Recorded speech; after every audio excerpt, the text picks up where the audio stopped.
Alright, here we are with another overclocking tutorial. This is the test bench, and today we are on X79, and the combo we're using is an i7-3930K with a Gigabyte motherboard. Alright, now those settings will be valid for every X79 CPU, and Xeon's included, so don't have to worry about having a different CPU than I do. It doesn't really matter, Also because most of the tuning is about the power unlocking, and then you just gotta, find your voltages as you always do with every platform, so nothing that new, to be fair. Yeah, I am having troubles to place. Alright, here we go. Nice. Now, I hope you can read, but I will try to, read everything myself. Now, the first thing you want to do is go into this will vary depending on your motherboard, but on Gigabyte it is advanced frequency settings, and you basically want to set it to manual, alright? So you can change the frequency, And, well, now, here we're going first with the sample overclock. So, pretty easy, 4.5 GHz. The CPU has a base clock of 3.2. So, it's still a pretty nice overclock, but nothing insane. Pretty much everybody can achieve this. Now, after that, you want to go and find the advanced power settings, or power settings, depending on your motherboard. And then here you will have the load line calibration. And I always recommend putting it like one less than the highest. Now this time, I guess I'll be going with 2 lower than the highest, mainly because I did not repaste this motherboard, and so I don't want to stretch the VRMs this much. Alright, now IMC, voltage, load line calibration, etc. You can leave it like that, and also the CPU voltage protection, you can leave it like that because it's pretty high.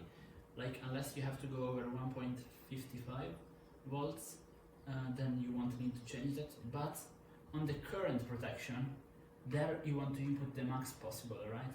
So in the case of this motherboard, it is 124%, and same goes for pretty much every current protection that you find, be it INC, VRAM, or VTT. You want them all to the max.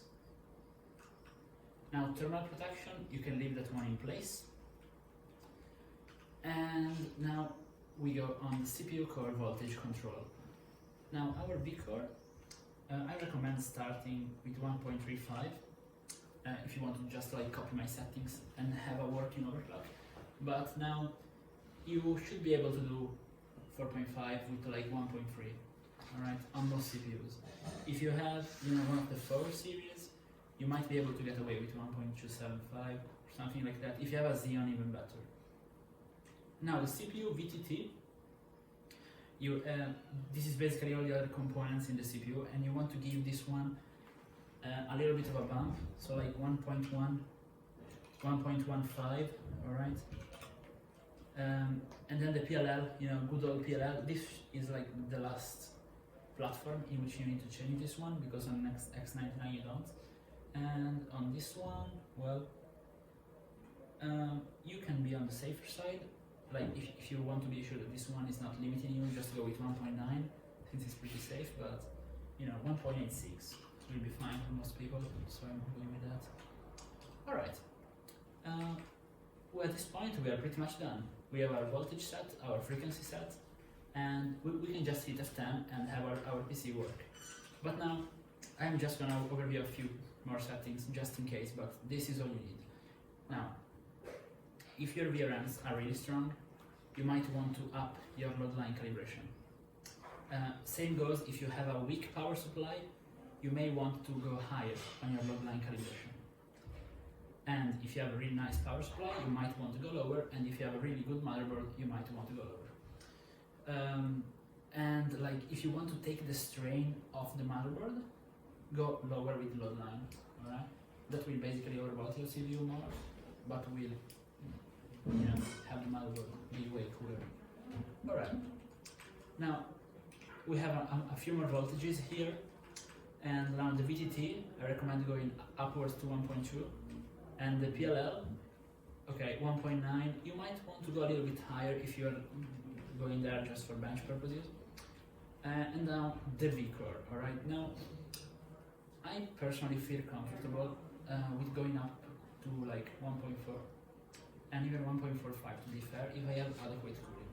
Now if you're at 70 degrees or lower, okay, alright, 1.45 will be fine. Good.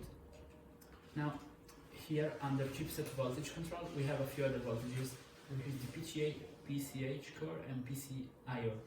Now you can undervolt those one a little bit if you want to gain a higher bit of temps. Alright, now let me just hit F10. And as I told you, we're going for 4.5, which is pretty conservative. And it will work with most CPUs, so you can just copy this overclock preset.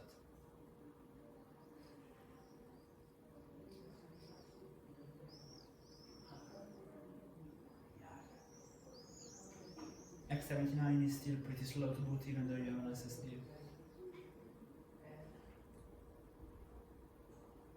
Well, way faster than X58 anyway. Alright, here we are. Now as you can see, we are just going to open CPU zip to check the frequency has been set.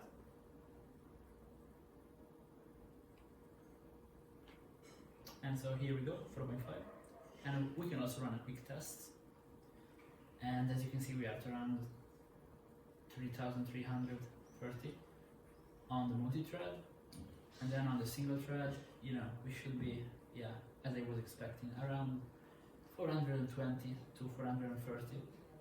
Now, I managed to get my CPU up to 4.8 and like game stable 4.8. And at that frequency, it would do like 480 in single thread, and you know, the multi-thread would scale as well. And now at that frequency, it would be great for gaming, like it's faster than a 7700K in single core, which is absolutely great. And yeah, we also have quad channel memory, so absolutely recommend the platform to pick up, especially if you can find it used for a good price. Well, let me know if you like this tutorial. See you.